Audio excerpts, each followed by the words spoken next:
Hello, I'm Edward Current.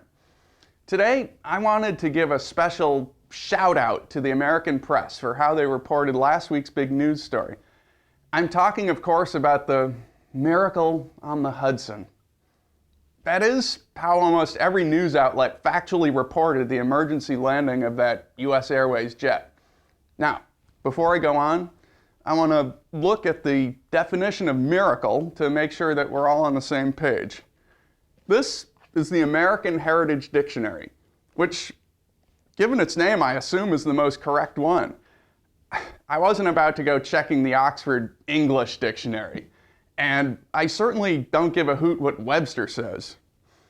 Anyway, a miracle is an event that appears unexplainable by the laws of nature, and so is held to be supernatural in origin or an act of God.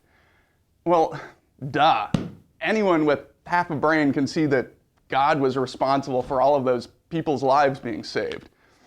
To review the timeline of events, first, the plane took off.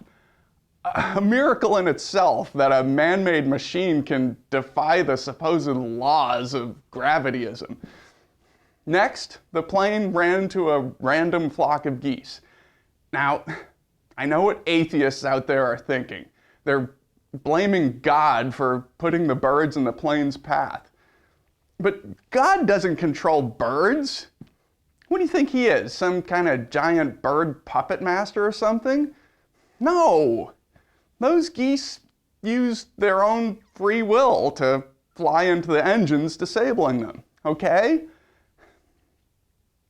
Actually, I suppose God could have put those birds there because he knew the newspapers would end up glorifying his greatness. It does kind of sound like something he'd do. Anyway, the veteran captain, who also happened to be a glider pilot, was divinely inspired to use his 40 years of experience to glide the plane onto the river.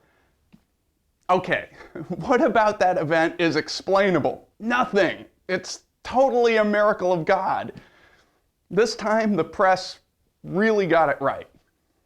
Now, here's where I have a beef.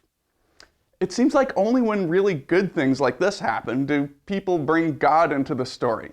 But we should be glorifying him all the time, even with the sad stories. The thing is, there isn't a good short headline word to describe otherwise unexplainable acts of God that aren't so nice. But I'm here to introduce one. Tragical. You see, just because the Lord works in mysterious ways sometimes, that doesn't mean he isn't always hard at work. I just think it's irresponsible for the press and Christians in general to cut God out of the picture when things don't go the way they'd like. I mean, think of all the tragicals involving airplanes alone. Hundreds of them. Just as every miracle proves that the Lord helps us because he loves us, every tragical proves that he works in ways we could never understand. That's all for now. Good night, and God bless America.